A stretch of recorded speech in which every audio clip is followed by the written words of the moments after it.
l'Antéchrist est assis dans le temple de Dieu. La Bible prédit que l'Antéchrist s'assiera dans le temple de Dieu. 2 Thessaloniciens chapitre 2. Que personne ne vous égare d'aucune manière, car auparavant viendra l'apostasie, et se manifestera l'homme de péché, le fils de la perdition, l'adversaire qui s'élève contre tout ce qui est appelé Dieu ou honoré d'un culte, jusqu'à s'asseoir dans le temple de Dieu et à se présenter comme s'il était Dieu. Mais qu'est-ce que le temple de Dieu? Le père Armand Kramer était un prêtre catholique qui passa 30 ans à écrire un célèbre livre sur l'Apocalypse. Dans son livre, il écrit ce qui suit à propos de la prophétie de saint Paul sur l'Antéchrist assis dans le temple de Dieu. Citation. Saint Paul dit que l'Antéchrist sera assis dans le temple de Dieu. Il ne s'agit pas de l'ancien temple de Jérusalem, ni d'un temple similaire construit par l'Antéchrist, comme certains l'ont pensé, car alors ce serait son propre temple. Ce temple est présenté comme une église catholique, probablement une des églises de Jérusalem, ou Saint-Pierre à Rome, qui est la plus grande église du monde, et qui mérite le plus pleinement le nom de temple de Dieu. Fin de citation. Le père Kramer montre habilement que pour que l'Antéchrist soit assis dans le temple de Dieu, comme le dit l'Écriture, il doit être assis dans une église catholique. En fait, il doit être assis dans l'église catholique la plus importante au monde, qui a été enlevée et prise d'assaut par l'Antéchrist et ses partisans. L'Antéchrist ne pourrait pas s'asseoir dans un temple de Jérusalem reconstruit, comme beaucoup l'ont pensé, car alors ce ne serait certainement pas le temple de Dieu, mais le propre temple de l'Antéchrist. L'Antéchrist doit s'asseoir dans Saint-Pierre à Rome, la plus grande église catholique au monde, et l'endroit même où le premier pape Saint-Pierre fut enterré.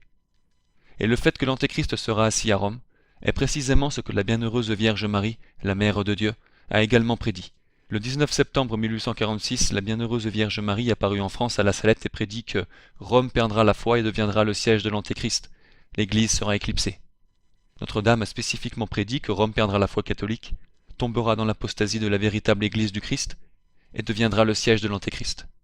Et les similarités entre les prophéties de Notre-Dame et les prophéties de la Bible à propos de l'Antéchrist s'asseyant dans le temple de Dieu sont évidentes. À la fois la Bible et Notre-Dame nous disent que l'Antéchrist aura son siège dans le temple de Dieu, à Rome. Nous allons donner les preuves que l'Antéchrist était Jean-Paul II. Et le fait que l'Antéchrist était assis dans le temple de Rome ne remet pas en cause l'authenticité de l'Église catholique, et n'implique pas que les portes de l'enfer ont prévalu contre la seule Église fondée par Jésus-Christ. Au contraire, le fait que l'Antéchrist se soit assis dans une église à Rome prouve que l'Église catholique est le temple de Dieu, la seule vraie Église du Christ, et que ce sont les membres de l'Église catholique que l'Antéchrist souhaite tromper, ceux dont il souhaite détruire les traditions, dont il souhaite remplacer la messe et dont il souhaite éliminer la foi. Dans toute la Sainte Écriture, le mot Antéchrist n'est mentionné que 4 fois. Le mot Antéchrist est uniquement mentionné par saint Jean l'apôtre dans ses épîtres. Sur les 4 fois où saint Jean emploie le mot Antéchrist, il ne le définit que par 2 fois. Les 2 définitions que saint Jean donne pour l'Antéchrist sont les preuves les plus importantes qui existent pour pouvoir identifier l'Antéchrist, parce que les Saintes Écritures sont la parole de Dieu inspirée, infaillible et inhérente. Par conséquent, la définition des Saintes Écritures sur l'Antéchrist est infaillible et vraie. 1 Jean 2,22. Qui est menteur sinon celui qui nie que Jésus est le Christ? Celui-là est l'Antéchrist, qui nie le Père et le Fils. 1 Jean 4,2-3. Tout esprit qui confesse que Jésus-Christ est venu dans la chair est de Dieu. Et tout esprit qui détruit Jésus n'est point de Dieu. Et celui-là est l'Antéchrist, dont vous avez ouï dire qu'il vient. Les 2 définitions sur l'Antéchrist traitent d'un déni de la vérité au sujet de qui est Jésus-Christ. La vérité au sujet de notre Seigneur Jésus-Christ et la vérité de la Très Sainte Trinité sont les fondements même de la religion chrétienne. Ce sont les vérités les plus importantes de l'univers. Voilà pourquoi les conciles des premiers temps de l'Église catholique condamnaient avec la plus grande vigueur la moindre déviation de la vérité à propos du Christ ou de la Trinité. Et c'est pourquoi les plus grands ennemis de Jésus-Christ dans l'histoire n'étaient pas ces individus qui causèrent un mal temporel aux disciples du Christ, mais ceux qui furent les plus efficaces et blasphématoires dans l'attaque de la vérité au sujet de Jésus-Christ, qui est le fondement même de notre salut éternel. Ainsi, en définissant Antéchrist, la Sainte Écriture fait référence à une attaque spécifique sur la vérité au sujet de Jésus-Christ, une attaque spécifique sur la vérité au sujet de l'homme-Dieu. La Sainte Écriture se réfère spécifiquement à la dissolution de Jésus, 1 Jean 4,2-3, et au déni que Jésus soit le Christ, 1 Jean 2,22. Ces 2 choses constituent le caractère propre de l'Antéchrist selon la Sainte Écriture, et ces 2 choses se réfèrent clairement à une attaque contre la vérité de l'incarnation du Fils de Dieu. L'un des hommes les plus célèbres dans l'histoire de l'Église pour avoir perverti la doctrine de l'incarnation était l'hérétique Nestorius au 5e siècle, qui fut condamné au concile d'Éphèse en l'année 431. Comme nous le verrons, le cas de l'hérétique Nestorius est très important dans l'identification de l'Antéchrist, parce que l'hérésie de Nestorius fut l'hérésie spécifique correspondant à la définition biblique de l'Antéchrist. Nestorius fut l'hérétique qui tenta de dissoudre Jésus, 1 Jean 4, 2, 3, et il le fit en pervertissant la vérité de l'incarnation. Pape Pie XI, citation. Tous ceux-là, non moins que Nestorius, font une tentative téméraire pour dissoudre le Christ. Fin de citation. Le pape Pie XI confirme ici que l'hérésie de Nestorius était la doctrine spécifique de l'Antéchrist. C'était une tentative pour dissoudre la personne de Jésus-Christ. Ce qui, selon la Sainte Écriture, est le caractère de l'Antéchrist. Mais quelle était cette doctrine de Nestorius? Comment Nestorius dissolvait-il Jésus, et ce faisant devint ce que saint Jean définit comme étant l'Antéchrist? Pour comprendre la doctrine de Nestorius, il nous faut très brièvement répéter la doctrine catholique de l'incarnation. L'Église catholique enseigne que le Verbe éternel, le Fils de Dieu, la seconde personne de la très sainte Trinité, assuma une nature humaine et devint véritablement un homme. Saint Jean 1, 14. Et le Verbe a été fait chair, et il a habité parmi nous. Notre Seigneur Jésus-Christ est le Verbe éternel fait chair. Il est vraiment Dieu et il est aussi vraiment homme. Il est un seul Christ, une personne divine avec deux natures. Pape Saint Léon le Grand, Concile de Chalcédoine, 451 ex cathedra. Notre Seigneur Jésus-Christ, le même parfait en divinité et le même parfait en humanité, une seule personne et une seule hypostase, un Christ, ne se fractionnant ni se divisant en deux personnes. Nestorius déclara de façon blasphématoire que le Fils de Dieu ne devint pas homme lors de l'incarnation, mais plutôt que le Fils de Dieu s'était uni d'une certaine manière avec un homme nommé Jésus. Laissez-moi vous le répéter. Nestorius ne croyait pas que le Fils de Dieu devint homme lors de l'incarnation, mais plutôt que le Fils de Dieu s'était uni d'une certaine manière avec un homme nommé Jésus. Ça vous rappelle quelque chose? Antipape Jean-Paul II, Redemptor Hominis, 4 mars 1979, numéro 13. Par l'incarnation, le Fils de Dieu s'est uni d'une certaine manière à tout homme. Antipape Jean-Paul II, Homélie, 2 juillet 1986. S'incarnant dans le sein de la Vierge Marie, le Fils de Dieu s'est uni d'une certaine manière à tout homme. Antipape Jean-Paul II, Homélie, 8 avril 1987. Par son incarnation, le Fils de Dieu s'est en quelque sorte uni lui-même à tout homme. Antipape Jean-Paul II, Lettres aux familles, 1994, numéro 2. Par son incarnation, le Fils de Dieu s'est en quelque sorte uni lui-même à tout homme. Et en soutenant que le Fils de Dieu n'est pas devenu homme, mais qu'il s'est uni lui-même à un homme nommé Jésus dans l'incarnation, Nestorius dissolvait ou divisait en deux personnes notre Seigneur Jésus-Christ. Pape Saint Léon le Grand, lettre dogmatique à Flavien, 449. Par conséquent que Nestorius soit anathème, il a fait une personne de la chair et une autre de la divinité, et n'a pas perçu qu'il n'y avait qu'un seul Christ. Et en dissolvant ou divisant notre Seigneur Jésus-Christ en deux personnes, la doctrine antéchrist de Nestorius résulta logiquement dans le culte de deux Christ, et introduisit en conséquence le culte de l'homme. Pape Vigile, Concile Constantinople II, 553. Le Saint Concile d'Éphèse réuni, contre la mauvaise foi nestorienne, a condamné en même temps que lui, par un jugement juste et précis, les 20 propos de gens qui, devant venir après lui ou venus avant, pensent comme lui et osent dire et écrire les mêmes propos. On condamne leur secte entière. La cabale qu'ils ont montée contre les religieuses doctrines de l'Église, en vénérant deux fils, en divisant ce qui est indivisible, et portant contre le ciel et la terre l'accusation d'anthropolatrie, culte de l'homme. Car la sainte multitude des esprits d'en haut n'adore avec nous qu'un seul Seigneur Jésus-Christ. Dans cette incroyable citation, le second concile dogmatique de Constantinople enseigne que le blasphème de la dissolution de Jésus en deux personnes selon la théorie de Nestorius sur l'incarnation entraîna le culte de deux fils et permit en conséquence le culte de l'homme. Nous le redisons, la croyance hérétique de Nestorius sur l'incarnation a entraîné le culte de deux fils et a introduit en conséquence l'adoration de l'homme. Telle était la doctrine décrite par saint Jean comme la doctrine de l'Antéchrist. Ça vous rappelle quelque chose? Antipape Jean-Paul II, Redemptor Hominis, numéro 10. En réalité, cette profonde admiration devant la valeur et la dignité de l'homme s'exprime dans le mot évangile, qui veut dire bonne nouvelle.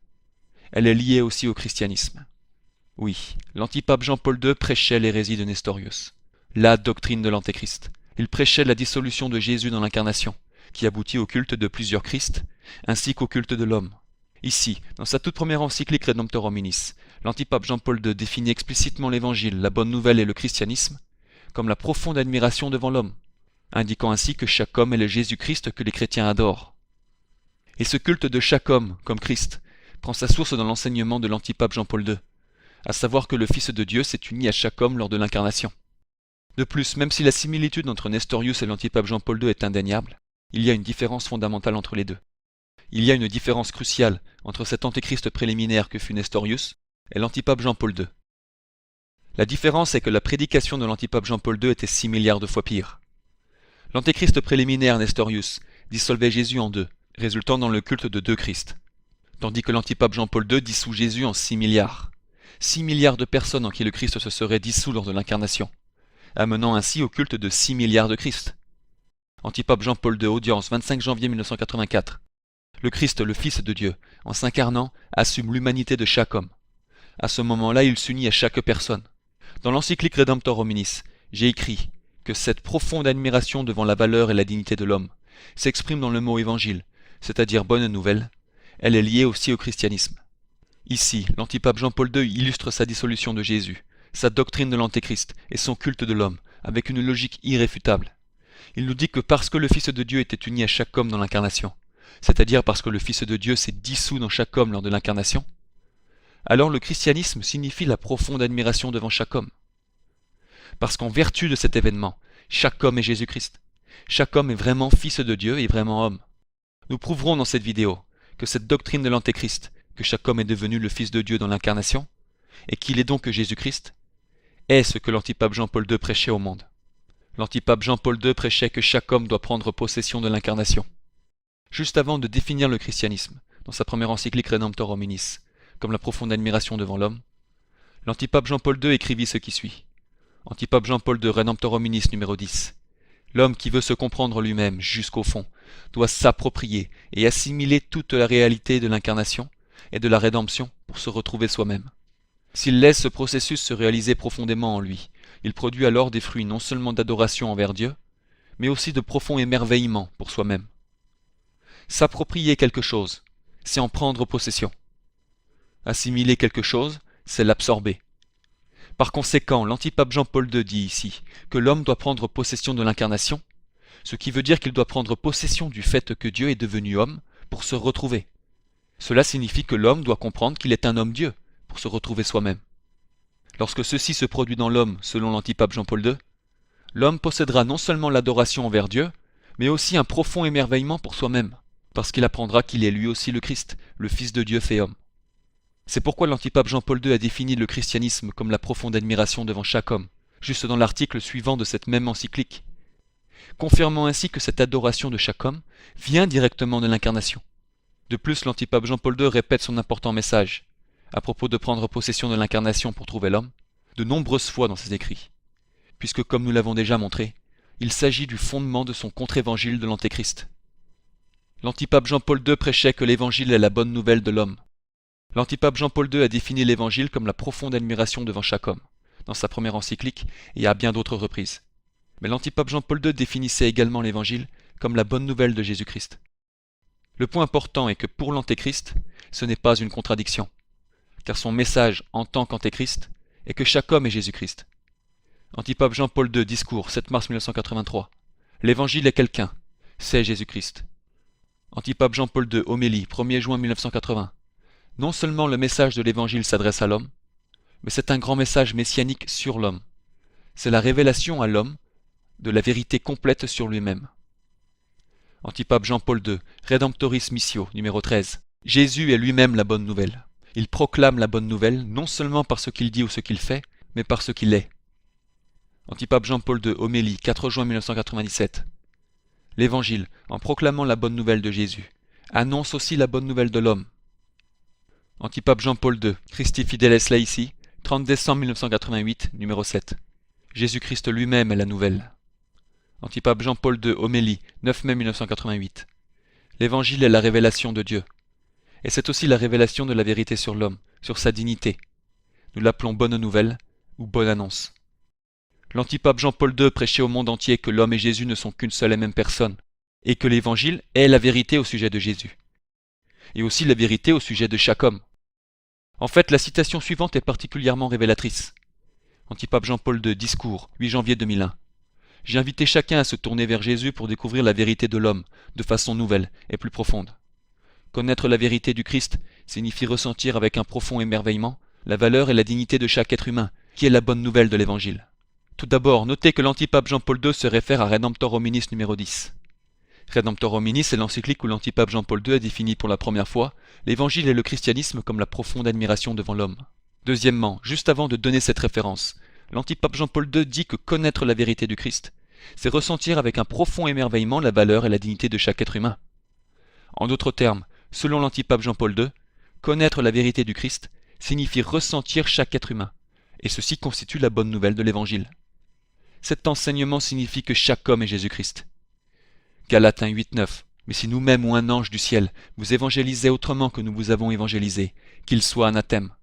Comme nous l'avons déjà dit, ainsi je le répète, si quelqu'un vous annonce un autre évangile que celui que vous avez reçu, qu'il soit anathème.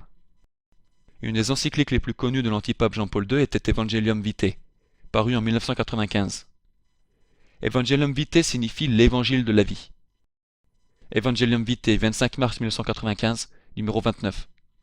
L'évangile de la vie est une réalité concrète et personnelle, car il consiste à annoncer la personne même de Jésus. Ici, dans Evangelium Vitae, paragraphe 29, l'antipape Jean-Paul II définit l'évangile de la vie. Il dit que c'est Jésus lui-même. Mais regardez ceci. Antipape Jean-Paul II, Evangelium Vitae numéro 2.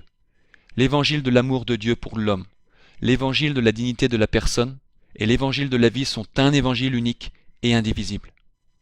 L'antipape Jean-Paul II nous a dit juste avant que l'évangile de la vie est Jésus.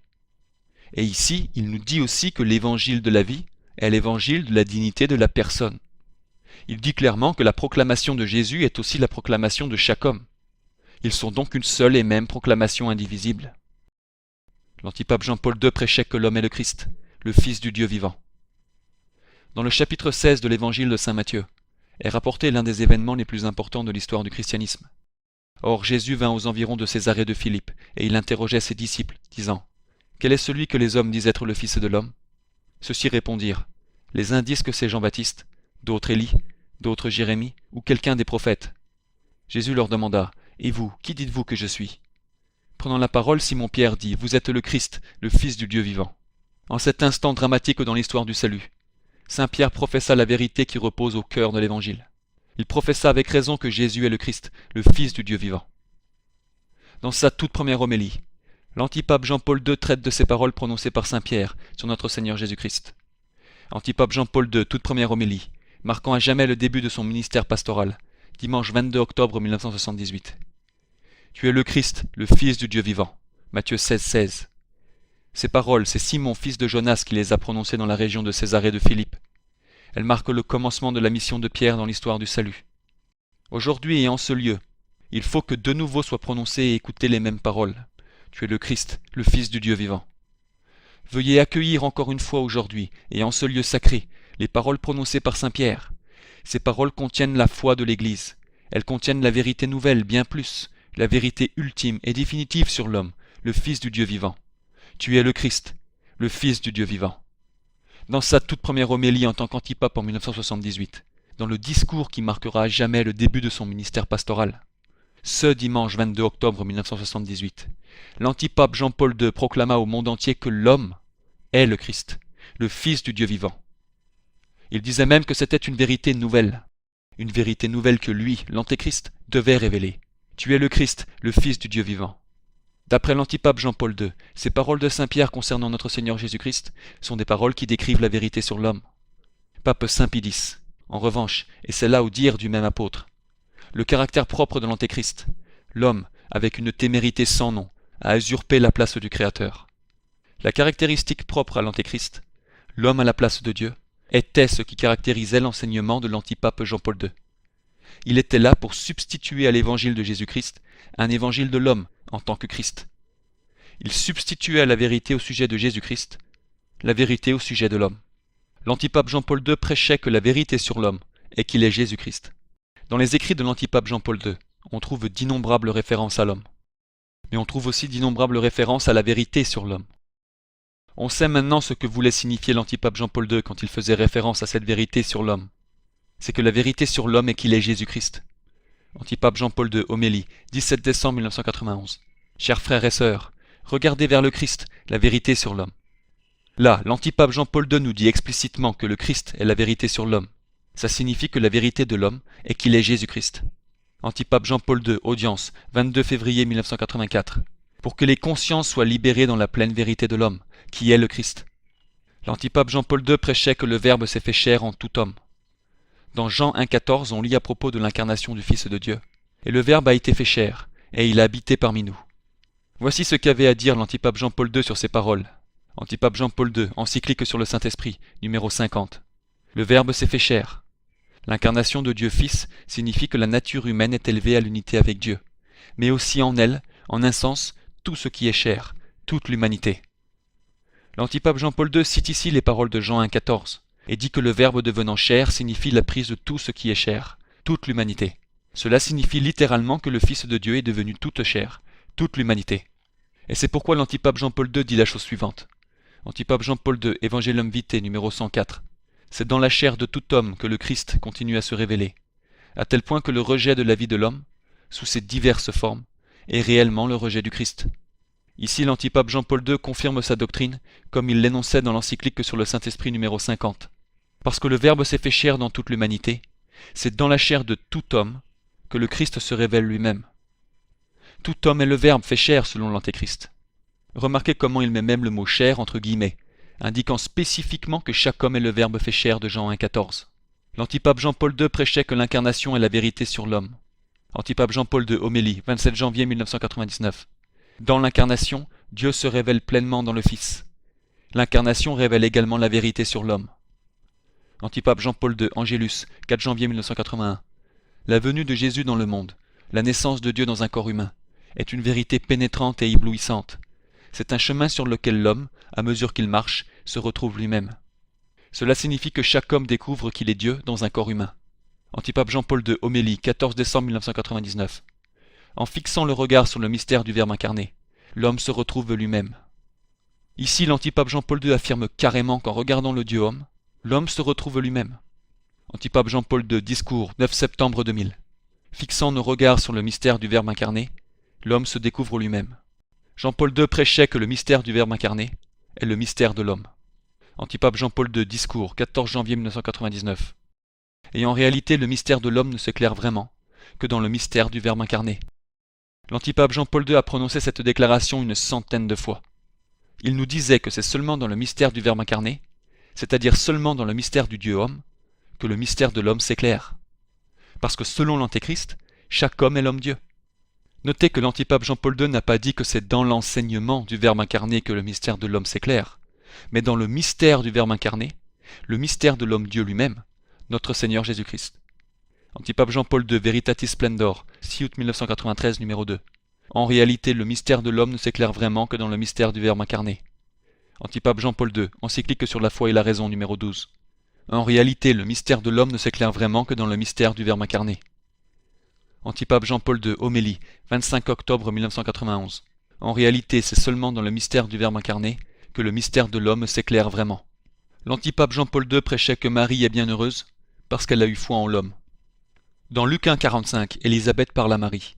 « Et bienheureuse vous qui avez cru, car ce qui vous a été dit par le Seigneur s'accomplira. » Dans Luc 1,45, on lit qu'Élisabeth a loué Marie pour sa foi dans le Seigneur.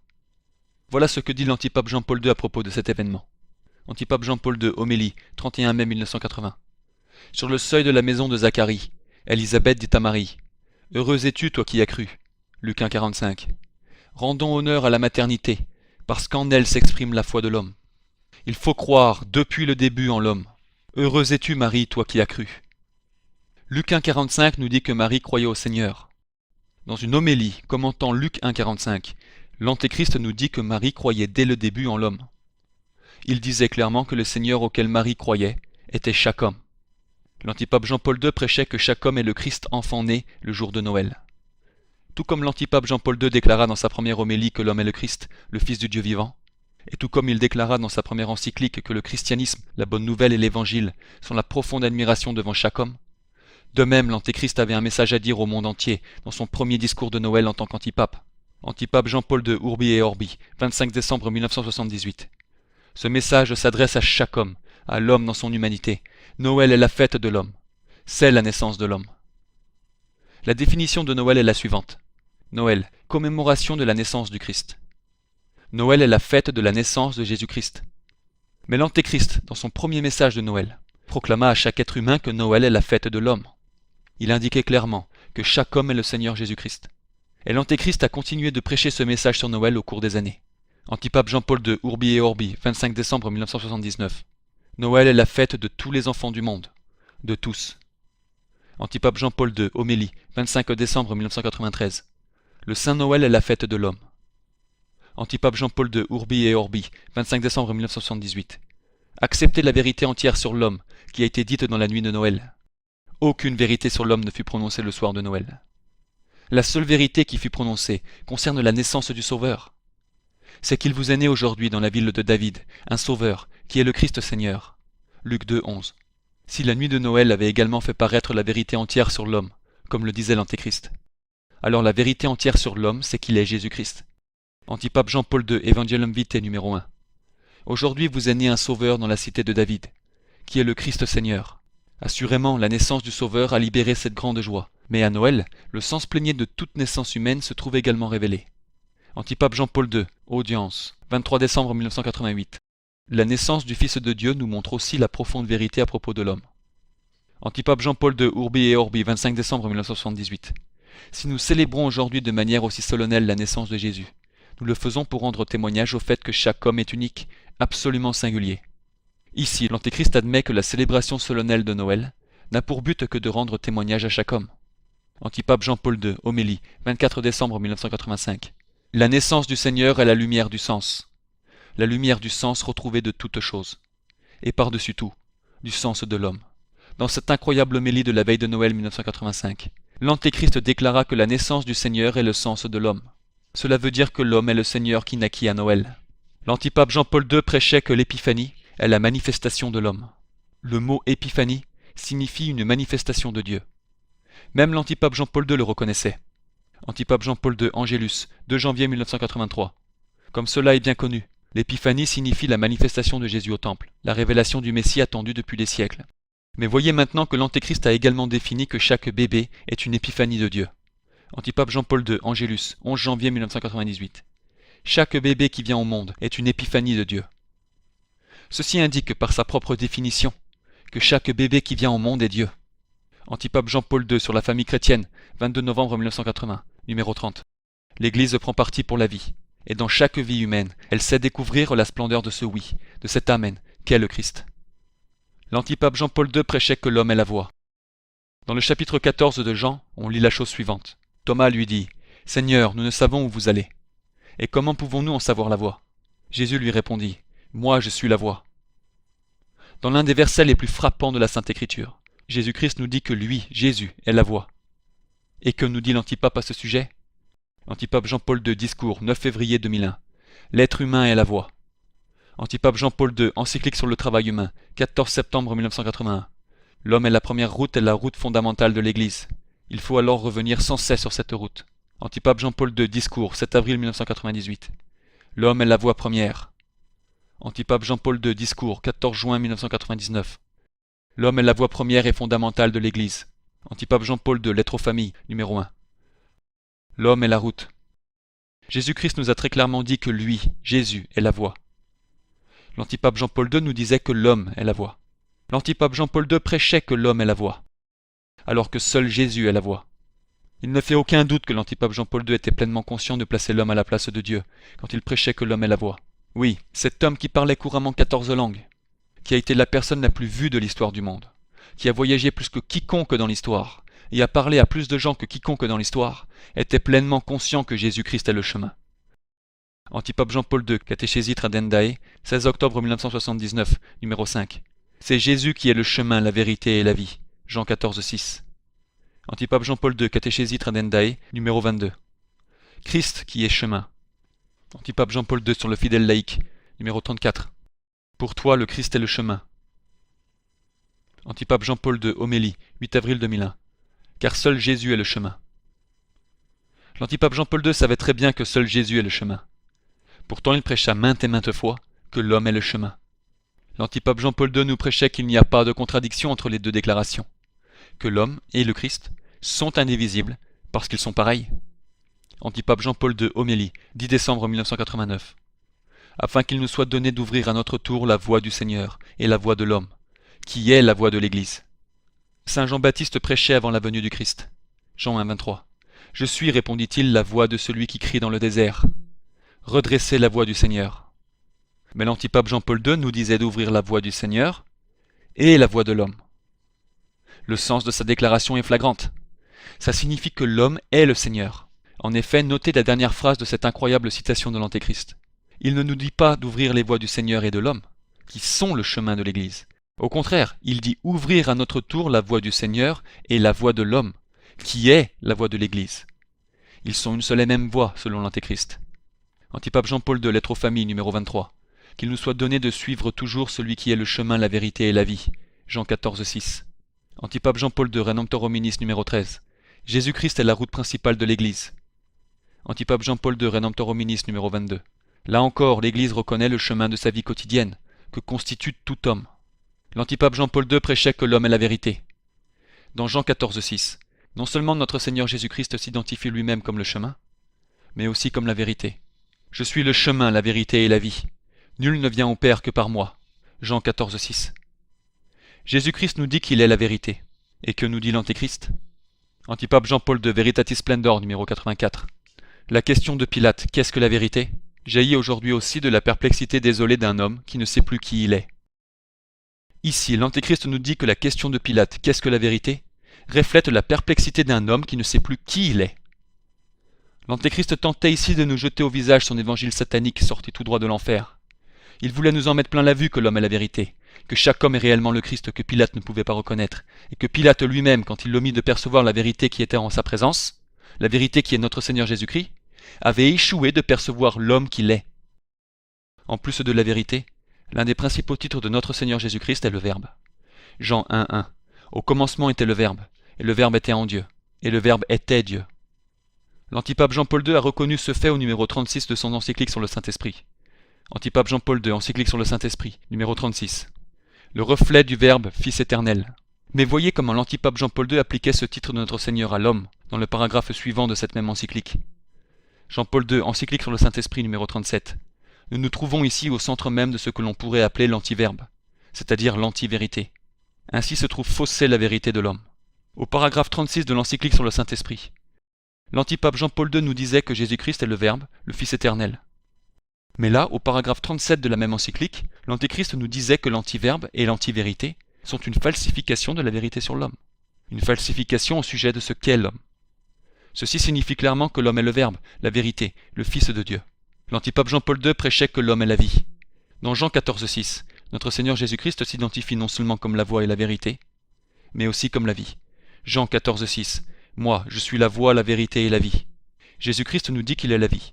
Saint Jean l'évangéliste confirme cette vérité en décrivant notre Seigneur Jésus-Christ comme le Verbe de vie et la vie éternelle dans sa première épître.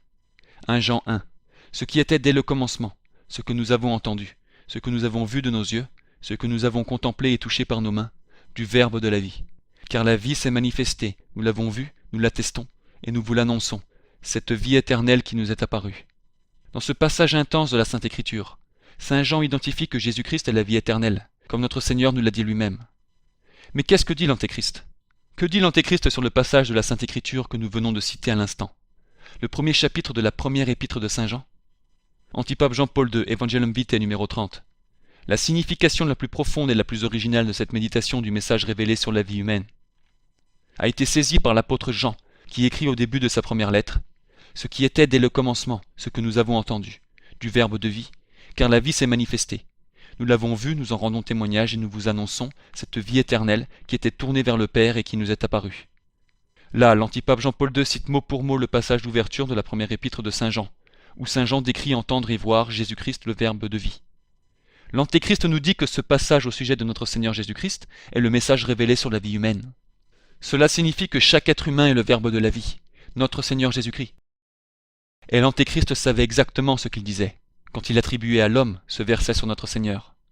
Car 50 paragraphes plus loin, dans la même encyclique Evangelium Vitae, l'antipape Jean-Paul II citait à nouveau le même verset de l'Écriture, mais cette fois-ci dans son sens correct. Antipape Jean-Paul II, Evangelium Vitae numéro 80. Ce qui était dès le commencement, ce que nous avons entendu, ce que nous avons vu de nos yeux, du Verbe de vie. Jésus est l'unique évangile. Il n'en est pas d'autre que nous proclamions et dont nous témoignons. Donc dans une encyclique, l'antipape Jean-Paul II a cité à deux moments différents les paroles d'ouverture de la première épître de Saint Jean. À un moment, il dit que cela nous parle de la vie humaine, et de l'autre, il dit que cela nous parle de Jésus-Christ. Mais comme nous l'avons montré, dans la prédication de l'Antéchrist, ce n'est pas une contradiction. Dans sa prédication, parler de la vie éternelle, c'est parler de l'homme. Et parler de l'homme, c'est parler de la vie éternelle. L'antipape Jean-Paul II prêchait que chaque homme est l'Eucharistie. Antipape Jean-Paul II, Angélus, 29 mai 1983. La pensée de l'Eucharistie a été présente à chaque rencontre. Non seulement parce qu'en elle, dans l'Eucharistie, est contenu ce que la vie de chaque homme a de plus profond. Notre Seigneur Jésus-Christ, corps, sang, âme et divinité, est contenu dans l'Eucharistie. L'antipape Jean-Paul II dit que ce qui est contenu dans l'Eucharistie est ce que la vie de chaque homme a de plus profond. Cela signifie clairement que chaque homme a le corps, le sang, l'âme et la divinité de Jésus-Christ. Antipape Jean-Paul II, Rédemptor Hominis numéro 20. L'Eucharistie est le sacrement dans lequel s'exprime le plus complètement notre être nouveau. L'antipape Jean-Paul II prêchait que chaque homme est Christ crucifié. Antipape Jean-Paul II, homélie, 11 juin 1982. Quand nous regardons la croix, nous voyons en elle la passion de l'homme, l'agonie du Christ. Antipape Jean-Paul II, discours, 28 mars 1982. Ma visite pastorale, si proche de la Semaine Sainte, devient ainsi une méditation sur la passion du Christ et sur la passion de l'homme. Antipape Jean-Paul II sur le sens de la souffrance, numéro 20. En découvrant grâce à la foi la souffrance rédemptrice du Christ, l'homme découvre en même temps en elle ses propres souffrances. L'homme ne découvre pas ses propres souffrances dans les souffrances du Christ, parce que l'homme n'est pas le Christ. Mais c'est pourtant ce que prêchait l'antéchrist Jean-Paul II. Antipape Jean-Paul II, discours au Colisée, 10 avril 1998. Contemplant le Christ mort sur la croix, nous pensons aux injustices et aux souffrances si nombreuses qui prolongent sa passion en tout lieu de la terre. Je pense aux endroits où l'homme est offensé. Quand on contemple le Christ mort sur la croix, on ne pense pas aux endroits où l'homme est offensé, parce que l'homme n'est pas le Christ crucifié. Antipape Jean-Paul II, audience, 12 janvier 1994. Bien que saint Paul nous rappelle que le Christ crucifié d'entre les morts ne meurt plus, le Christ continue de mourir. Le Christ continue son agonie dans un si grand nombre de nos frères et sœurs, dans tant de chrétiens et de musulmans, dans les croyants et les non-croyants. L'antipape Jean-Paul II commence par admettre que la mort n'a plus aucun pouvoir sur le Christ, Romains 6,9. Il nous dit ensuite que la mort continue d'être présente dans l'existence des hommes. Il poursuit par dire que le Christ continue de mourir dans tant de chrétiens et de musulmans, dans les croyants et les non-croyants. Son train de pensée n'est pas difficile à suivre. Bien que le Christ ne meure plus, l'homme meurt encore. Donc le Christ meurt parce que l'homme est le Christ. Il insiste même que le Christ continue de mourir dans les musulmans et les non-croyants, ce qui confirme davantage qu'il prêche que l'homme est le Christ. Antipape Jean-Paul II, homélie, 1er octobre 1999. Lui, l'Emmanuel, le Dieu avec nous, a été crucifié dans les camps de concentration et les goulags. Il a connu la souffrance sous les bombardements, dans les tranchées. Il a souffert partout où l'homme, où chaque être humain, a été humilié, opprimé et violé dans sa dignité inaliénable. Le terme Emmanuel, Dieu avec nous, est très spécifique. Il ne s'applique qu'à une personne. Notre Seigneur Jésus-Christ est l'Emmanuel. Isaïe 7,14, Matthieu 1,23. Et notre Seigneur Jésus-Christ n'a été crucifié qu'une fois pour nos péchés. En décrivant chaque homme comme l'Emmanuel, l'antipape Jean-Paul II indiquait spécifiquement que chaque homme est Dieu avec nous. C'est tout à fait évident que l'antipape Jean-Paul II prêchait que chaque homme est le Christ crucifié, le sauveur du monde. Mais dans son encyclique Evangelium Vitae, il y a un endroit particulièrement intéressant à ce sujet. Antipape Jean-Paul II, Evangelium Vitae, parlant de l'obscurité le vendredi saint, numéro 50. Mais la splendeur de la croix n'est pas voilée par cette obscurité. La croix se détache même encore plus nettement et plus clairement, et elle apparaît comme le centre, le sens et la fin de toute l'histoire et de toute vie humaine. Ici, l'antipape Jean-Paul II dit que la splendeur de la croix apparaît comme le sens de toute vie humaine. Gardez ceci en tête en lisant la citation suivante d'Evangelium Vitae. Antipape Jean-Paul II, Evangelium Vitae, numéro 50. Ainsi se révèle au temps de son extrême faiblesse l'identité du Fils de Dieu. Sa gloire se manifeste sur la croix. Ici, l'antipape Jean-Paul II dit que par la gloire sur la croix, le Fils de Dieu révèle son identité. Mais il vient de nous dire dans l'article précédent que la splendeur de la croix est le sens de toute vie humaine. Ce qui signifie par équation logique que le Fils de Dieu égale le sens de toute vie humaine. Pour illustrer ceci, examinons encore ces propos. La splendeur de la croix est le sens de toute vie humaine. Evangelium Vitae numéro 50. La splendeur de la croix révèle le Fils de Dieu. Evangelium Vitae numéro 50. Conclusion, le Fils de Dieu est le sens de toute vie humaine. L'antipape Jean-Paul II prêchait que l'homme est effectivement Dieu. Antipape Jean-Paul II, Ecclesia in America numéro 29. La prière conduira les chrétiens peu à peu à acquérir un regard contemplatif sur la réalité, qui lui permettra de reconnaître Dieu, de le contempler en toute personne. Antipape Jean-Paul II, homélie, 10 août 1985. En consacrant aujourd'hui votre cathédrale, nous désirons ardemment qu'elle devienne un vrai temple de Dieu et des hommes.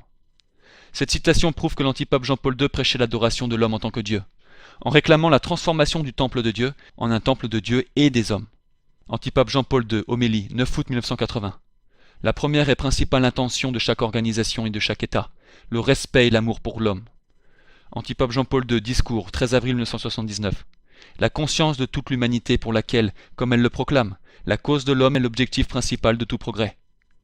Antipape Jean-Paul II, discours à des universitaires, 9 septembre 2000. Chacun pourrait dire avec l'antique philosophe « Je cherche l'homme ». Antipape Jean-Paul II, homélie, 1er janvier 1986. Il est nécessaire que l'homme soit sûr de l'homme. Antipape Jean-Paul II, homélie, 21 juin 1986. Oui, l'homme. L'Église ne se repose pas tant que l'homme est menacé dans sa dignité. Antipape Jean-Paul II, message à la conférence sur la culture, 10 mars 1986. L'Orient et l'Occident pourraient se rejoindre pour développer une vision véritablement universelle et humanitaire, fondée sur la foi en l'homme. Antipape Jean-Paul II, Regina Celli, 20 avril 1980. Ils offensent et humilient l'homme.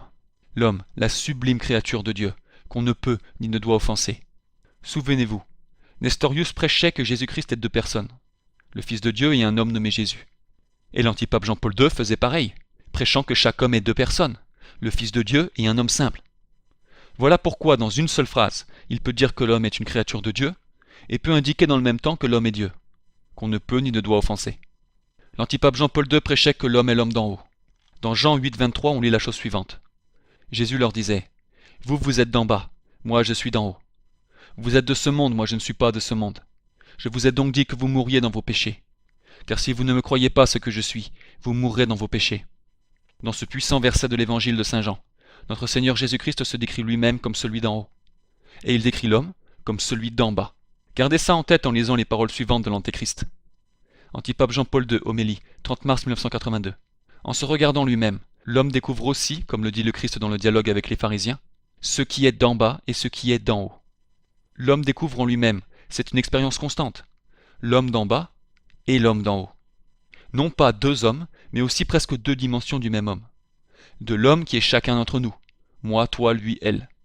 Ici, l'antipape Jean-Paul II nous dit avec une audace des plus incroyables, que chaque homme est l'homme d'en haut et l'homme d'en bas. Mais dans le passage que commentait l'antipape Jean-Paul II, le dialogue du Christ avec les pharisiens, dans Jean 8, 23, Jésus se définit lui-même comme celui d'en haut et définit l'homme comme celui d'en bas. C'est indéniable que l'antipape Jean-Paul II disait que chaque homme, chacun d'entre nous, est également Christ, l'homme d'en haut. L'antipape Jean-Paul II prêchait que la vraie réalité de l'homme, c'est qu'il est Dieu. Antipape Jean-Paul II, Evangelium Vitae numéro 36. Quand on ne reconnaît pas Dieu comme Dieu, on trahit le sens profond de l'homme. Cela signifie que le sens profond de l'homme est qu'il est Dieu. Antipape Jean-Paul II, discours, 24 octobre 1998. L'humanisme est un idéal commun pour tous les Français. Il déclare que rien n'est plus beau ni plus grand que l'homme.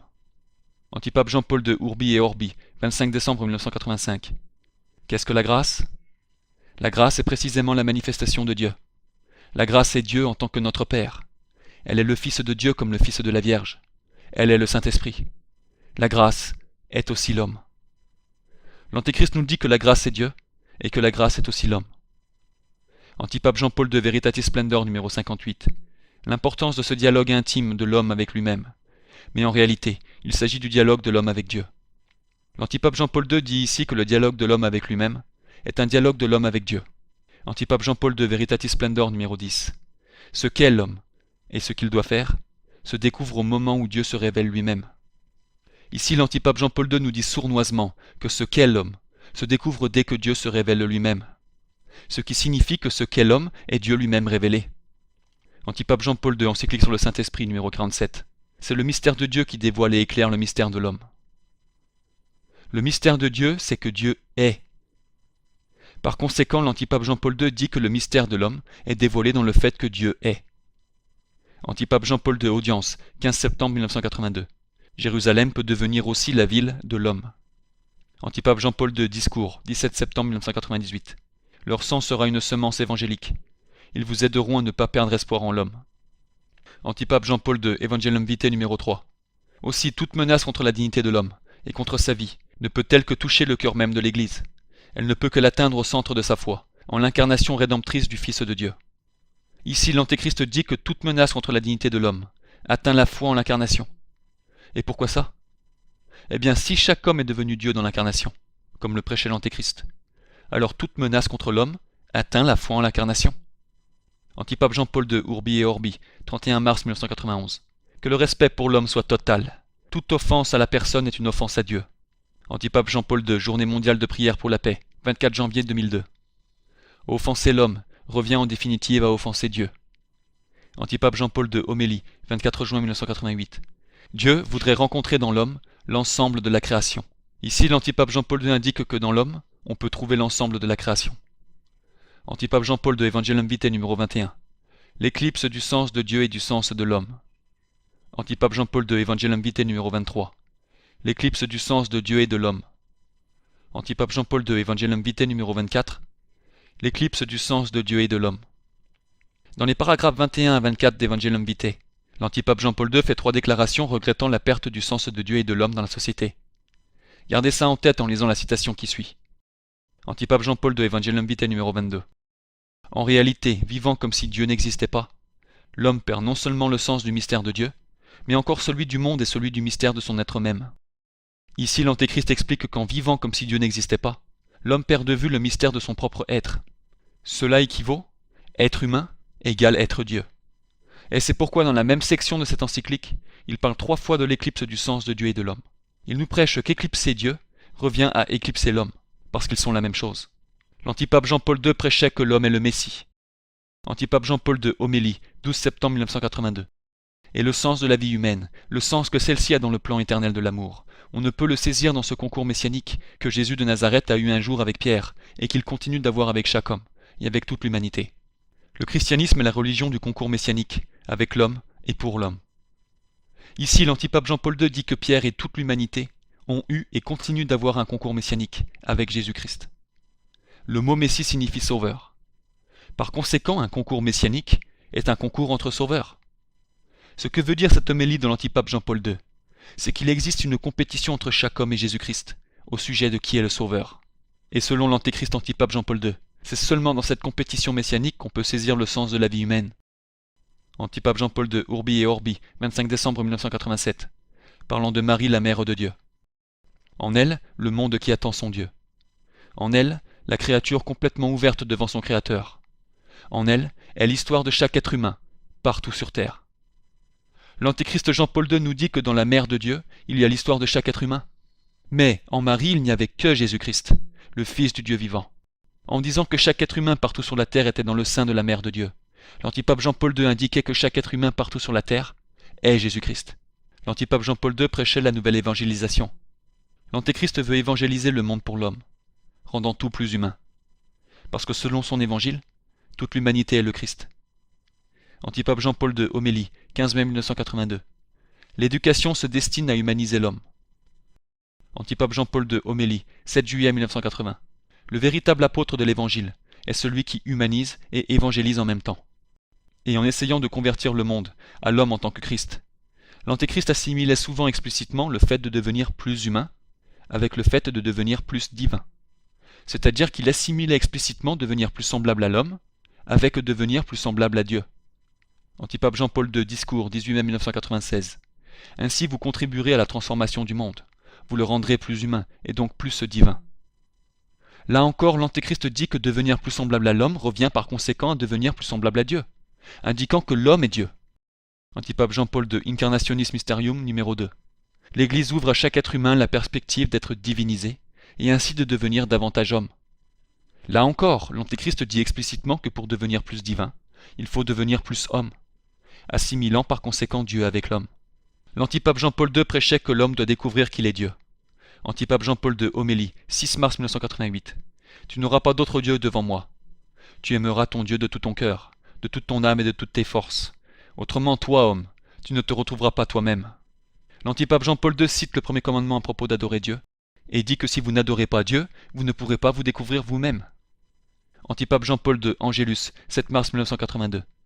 Quelle est donc la valeur de l'appel du Christ à la conversion et la croyance en l'Évangile? Quel sens la réconciliation avec Dieu et la pénitence ont dans la mission continue de l'Église? Cependant et aussi avant tout, l'appel est adressé à l'homme, à chaque homme, qu'il peut à nouveau se retrouver, qu'il puisse croire en lui-même. Quel incroyable discours de l'Angélus, même de la part de l'Antéchrist. L'antipape Jean-Paul II demande quel est le sens de la réconciliation avec Dieu, et quelle est la valeur de la conversion et la croyance en l'Évangile. Il répond à ses propres questions en affirmant que c'est avant tout à l'homme de se retrouver et de croire en lui-même. Par conséquent, la conversion, la croyance en l'Évangile et la réconciliation avec Dieu équivalent à l'homme se retrouvant à croire en lui-même. L'homme est Dieu, selon l'Antéchrist. Antipape Jean-Paul II, Ecclesia in America numéro 67. Jésus-Christ, visage humain de Dieu et visage divin de l'homme. Antipape Jean-Paul II, Redemptor hominis numéro 16. Demandez à tous, au nom de Dieu et au nom de l'homme, ne tuez pas. Antipape Jean-Paul II, homélie, 26 février 2000. En se révélant lui-même sur la montagne et en donnant sa loi, Dieu révèle l'homme à lui-même. Et voilà, l'Antéchrist dit ici qu'en se révélant lui-même sur le mont Sinaï, Dieu révèle l'homme à lui-même. L'antipape Jean-Paul II prêchait le rosaire de l'homme. Antipape Jean-Paul II sur le rosaire, 16 octobre 2002. Celui qui se met à contempler le Christ en faisant mémoire des étapes de sa vie ne peut pas ne pas découvrir aussi en lui la vérité sur l'homme. Ceci signifie que le Christ est la vérité sur l'homme. Antipape Jean-Paul II sur le rosaire. On peut dire ainsi que chaque mystère du rosaire, bien médité, éclaire le mystère de l'homme. L'antipape Jean-Paul II prêchait que l'insondable richesse du Christ constitue le bien de chacun. Éphésiens 3:8. À moi, le moindre des saints, a été donnée cette grâce d'annoncer parmi les gentils les richesses incompréhensibles du Christ. Dans Éphésiens 3:8, saint Paul dit qu'il a reçu la grâce de prêcher aux païens les richesses incompréhensibles du Christ. Saint Paul faisait allusion aux attributs de notre Seigneur Jésus-Christ, le Fils de Dieu. Les attributs du Christ comme Fils de Dieu sont incompréhensibles et insondables. Mais l'Antéchrist nous a dit que les richesses insondables du Christ constituent en fait le bien de chacun. Antipape Jean-Paul II, Redemptor hominis, numéro 11. En un mot, aidez tous les hommes à connaître l'insondable richesse du Christ, parce qu'elle est destinée à tout homme et constitue le bien de chacun. L'antipape Jean-Paul II prêchait que chaque homme est le Christ ressuscité. Antipape Jean-Paul II, discours, 17 décembre 1999. En contemplant la vérité sur l'homme, nous ne pouvons manquer de nous tourner vers la figure du Christ ressuscité. Lui seul incarne parfaitement la vérité de l'homme. L'antipape Jean-Paul II ne pouvait pas être plus direct. Il dit que contempler la vérité sur l'homme, c'est se tourner inévitablement vers le Christ ressuscité. La vérité sur l'homme, c'est donc qu'il est le Christ ressuscité. Antipape Jean-Paul II, Regina Coeli, 28 avril 2002, sur Christ ressuscité. Son visage resplendissant de gloire nous révèle dans sa plénitude la vérité de Dieu et la vérité de l'homme. Antipape Jean-Paul II, discours aux missionnaires du précieux sang, 14 septembre 2001. Et au moment de Pâques, cette joie a atteint sa plénitude, lorsque la lumière de la gloire divine a brillé sur le visage du Seigneur ressuscité, dont les blessures resplendissent pour toujours comme le soleil. Telle est la vérité sur ce que vous êtes, chers frères. Cela signifie que la vérité sur l'homme, c'est qu'il est le Seigneur ressuscité. Conclusion. Nous avons prouvé dans cette vidéo que Jean-Paul II prêchait que tous les hommes sont le Christ, le Fils du Dieu vivant. Il le déclara dans sa toute première homélie et le prêcha pendant les 27 années de son règne. Il a dissous Jésus et l'incarnation. 1 Jean 4, 2, 3. Et il a nié que Jésus est le Christ. 1 Jean 2, 22. Sa dissolution de Jésus aboutit à l'adoration de chaque homme comme le Fils de Dieu, ce qu'il proclama et prêcha au monde entier à maintes occasions et de façon très variée. L'antipape Jean-Paul II était l'antéchrist, ça ne fait aucun doute. Et ce qui devrait être évident pour quiconque a vu les preuves exposées jusqu'ici, c'est qu'aucune intelligence humaine n'aurait été capable de prêcher ce que l'antipape Jean-Paul II a prêché. Seul le diable lui-même pouvait prêcher ce que l'antipape Jean-Paul II prêchait. Notre-Dame de la Salette nous disait que l'antéchrist sera le diable incarné. L'enseignement de l'antipape Jean-Paul II était si bien calculé, si diaboliquement brillant, si sataniquement cohérent, si vaste dans son étendue, couvrant tous les mystères de l'Évangile, et tellement brillant pour tromper les foules, que ça ne pouvait être que le produit du diable lui-même. Personne dans l'histoire ne lui est arrivé à la cheville pour ce qui est d'attaquer notre Seigneur Jésus-Christ avec une telle furie, de nier son incarnation avec une telle malice et une telle fréquence, de correspondre aux définitions des Écritures saintes concernant l'Antéchrist, avec une telle précision et une telle exhaustivité. Aucun hérétique dans l'histoire ne pourrait même commencer à rivaliser avec le satanisme de la doctrine de l'antipape Jean-Paul II, ou sa réussite incroyable pour la prêcher, avec presque personne ne se rendant compte de ce qu'il faisait, ou de qui il était vraiment. 2 Thessaloniciens chapitre 2 versets 3 et 4. Que personne ne vous séduise d'aucune manière, car il faut que l'apostasie soit arrivée auparavant, et qu'on ait vu paraître l'homme du péché, le fils de la perdition, l'adversaire qui s'élève au-dessus de tout ce qu'on appelle Dieu, ou de ce qu'on adore, jusqu'à s'asseoir dans le temple de Dieu, se proclamant lui-même Dieu. Nous avons déjà cité le père Hermann Kramer, qui soulignait que le temple de Dieu où l'Antéchrist devait s'asseoir ne pouvait pas être le temple de Jérusalem reconstruit, car ce ne serait pas le temple de Dieu, mais le propre temple de l'Antéchrist. Le temple de Dieu où l'Antéchrist s'assoit doit être et est la basilique Saint-Pierre de Rome, la plus grande église chrétienne au monde, et le lieu même où le premier pape Saint-Pierre fut enterré. L'article de l'Encyclopédie catholique sur l'Antéchrist souligne que Saint Bernard croyait que le seul moyen pour que l'Antéchrist puisse se tromper, si cela était possible même les élus, était de devenir un antipape, que le monde entier prendrait pour un vrai pape, mais qui serait en fait un antipape. Et la Mère de Dieu elle-même nous a avertis, le 19 septembre 1846 à La Salette, où elle a prophétisé que Rome perdra la foi et deviendra le siège de l'Antéchrist. L'Église sera éclipsée. Le fait que l'Antéchrist était assis dans la basilique Saint-Pierre devrait pousser tous les protestants à reconnaître que les églises catholiques sont le temple de Dieu, les vraies églises du Christ, qui ont été prises en main par l'Antéchrist et son église contrefaite dans les derniers temps du monde. L'Antéchrist était dans le temple de Dieu, se faisant passer pour Dieu et prêchant que lui et tous les autres sont Dieu. 2 Thessaloniciens 2. L'apparition de cet impie se fera par la puissance de Satan, avec toutes sortes de miracles, de signes, de prodiges mensongers, et avec toutes les séductions de l'iniquité pour ceux qui périssent, parce qu'ils n'ont pas reçu l'amour de la vérité pour être sauvés. Aussi Dieu leur envoie une puissance d'égarement, pour qu'ils croient au mensonge, afin que tous ceux qui n'ont pas cru à la vérité, mais qui ont pris plaisir à l'injustice, soient condamnés. Saint Paul dit que la venue de l'Antéchrist se fera par la puissance de Satan, avec toutes sortes de miracles, de signes, de prodiges mensongers. Cela fut également vérifié pendant le règne de l'Antéchrist. Des milliers de personnes ont prétendu voir des apparitions de Dieu et de la bienheureuse Vierge Marie à propos de l'antipape Jean-Paul II. Ces prétendues apparitions affirment que Jean-Paul II n'était pas seulement un pape valide, mais un grand pape. Le pape très saint choisi spécialement par Dieu pour guider l'Église en ces temps difficiles. Certaines de ces apparitions disaient même que l'antipape Jean-Paul II était le plus grand pape de l'histoire, et qu'il était le dernier grand pape avant la venue de l'Antéchrist. Eh bien, toutes ces apparitions venaient du diable. Ce sont les faux signes et les prodiges, prédits par saint Paul dans 2 Thessaloniciens chapitre 2, qui accompagnent et rendent possible le règne de l'Antéchrist. Ces fausses apparitions ont trompé des millions de gens, et ont été primordiales pour amener les masses à suivre l'Antéchrist, et accepter ou tolérer sa nouvelle religion. Notre Seigneur Jésus-Christ nous a prévenus à l'avance de prendre garde à ces faux signes. Matthieu chapitre 24, versets 24-26. Car il s'élèvera de faux Christ et de faux prophètes. Ils feront de grands prodiges et des miracles, au point de séduire, s'il était possible, même les élus. Voici, je vous l'ai annoncé d'avance. Si donc on vous dit, voici il est dans le désert, n'y allez pas. Voici il est dans les chambres, ne le croyez pas. De plus, dans la plupart des lieux de ces apparitions, des événements extraordinaires ont eu lieu, y compris plusieurs faux miracles. Ces prétendus miracles ont eu lieu partout dans le monde. Ces signes et prodiges mensongers sont la raison principale qui explique pourquoi l'antipape Jean-Paul II fut sans aucun doute la personne la plus aimée au monde, en plus d'avoir été le plus grand voyageur et la personne la plus vue de toute l'histoire humaine. Et pendant que les opérations de l'erreur trompaient la multitude, comme saint Paul l'avait prédit, l'antipape Jean-Paul II continuait de prêcher son évangile de l'Antéchrist et sa tentative de destruction de l'Église catholique. Ainsi c'est avec la pleine connaissance et compréhension de qui il était que l'antipape Jean-Paul II déclara dans sa première homélie que l'homme est le Christ, le Fils du Dieu vivant. Et c'est avec la même connaissance qu'il déclara dans sa toute première encyclique Redemptor Hominis que le christianisme maintenant la profonde admiration devant la valeur et la dignité de l'homme. Et c'est avec le même savoir qu'il déclara dans son tout premier discours de Noël au monde que Noël est la fête de l'homme. Il fit tout cela délibérément. Ce qui est aussi fascinant, c'est de voir comment le propre catéchisme de l'antipape Jean-Paul II définit l'Antéchrist. Antipape Jean-Paul II, Nouveau catéchisme de l'Église catholique, numéro 675. L'imposture religieuse suprême est celle de l'Antéchrist, c'est-à-dire celle d'un pseudo-messianisme, où l'homme se glorifie lui-même à la place de Dieu et de son Messie venu dans la chair. Le propre catéchisme de l'antipape Jean-Paul II n'aurait pas pu mieux le décrire.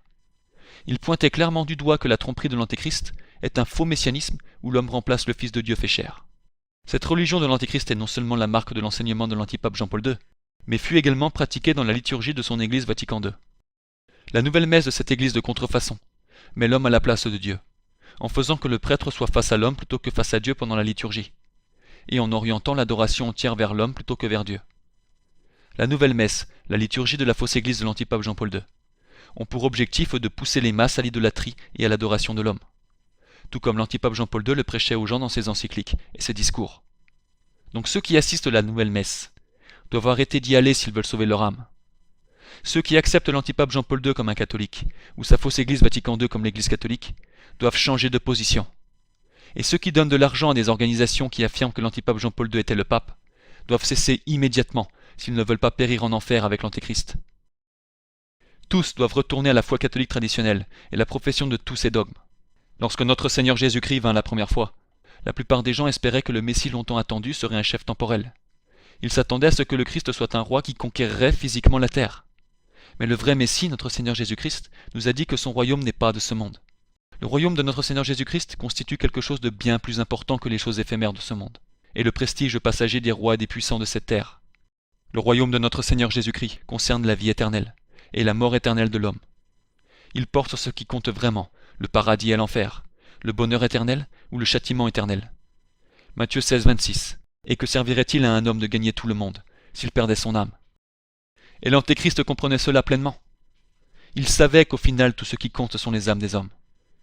Et c'est pourquoi il n'est venu ni pour des terres ni pour des royaumes, mais pour damner des âmes. C'est pourquoi l'Antéchrist n'est pas venu comme beaucoup l'attendaient, sous les traits d'un dirigeant temporel qui aurait conquis la terre, mais comme un dirigeant spirituel essayant de conquérir l'empire spirituel du Christ. Ainsi l'Antéchrist ne vint pas pour prêcher la violence, mais la paix. Il ne vint pas au nom de la guerre, mais au nom de la fraternité des frères. Il ne vint pas pour bouleverser le monde païen, qui vit dans des fausses religions en dehors du troupeau du Christ, mais pour les encourager à rester là où ils sont, en priant avec eux et en leur montrant son estime, sachant très bien qu'ils se trouvaient déjà sur la route de la damnation. Ainsi l'Antéchrist n'est pas venu sous les apparences d'un tyran sanguinaire, mais en se faisant passer pour un successeur de Saint Pierre, afin de pouvoir gagner autant d'influence que possible sur le monde catholique, pour essayer de détruire la tradition catholique, changer l'enseignement catholique, et pousser les catholiques à accepter et adopter les fausses religions du monde. L'Antéchrist est venu habillé comme un mouton, mais c'était en réalité un loup affamé, rempli de haine pour notre Seigneur Jésus-Christ, plus que quiconque dans l'histoire. La Bible dit clairement que lors de son retour, Jésus-Christ viendra comme un voleur dans la nuit, quand on l'attend le moins. 1 Thessaloniciens chapitre 5 verset 2. Car vous savez bien vous-même que le jour du Seigneur viendra comme un voleur dans la nuit. 2 Pierre 3, 10. Le jour du Seigneur viendra comme un voleur, en ce jour les cieux passeront avec fracas. Matthieu 24, 37. Ce qui arriva du temps de Noé arrivera de même à l'avènement du Fils de l'homme. Car dans les jours qui précédèrent le déluge, les hommes mangeaient et buvaient, se mariaient et mariaient leurs enfants, jusqu'au jour où Noé entra dans l'arche. Et ils ne se doutèrent de rien, jusqu'à ce que le déluge vînt et les emporta tous. Il en sera de même à l'avènement du Fils de l'homme. Si notre Seigneur Jésus-Christ doit revenir sur terre comme un voleur dans la nuit, s'il doit revenir comme dans les jours de Noé, lorsque les gens ne se doutaient de rien jusqu'à ce que le déluge les emporte, cela veut dire que l'Antéchrist présent sur terre, juste avant le second avènement du Christ, ne sera lui non plus reconnu comme l'Antéchrist, par la quasi-totalité des gens.